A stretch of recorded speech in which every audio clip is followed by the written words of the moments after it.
Sì, allora, io ho iniziato questo percorso consigliata da un vigile del fuoco, a me molto vicino.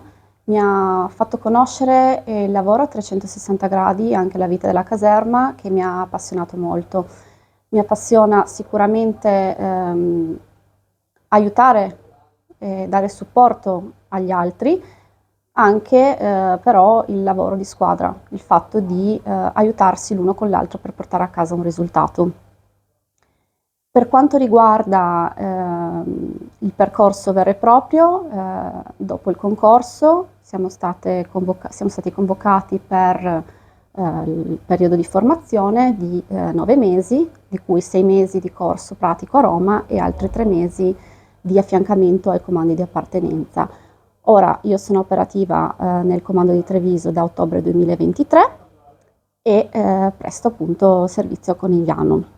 Per quanto riguarda i consigli alle nuove leve, io consiglio di non mollare, di andare avanti nel percorso e crederci fino in fondo e non mollare mai.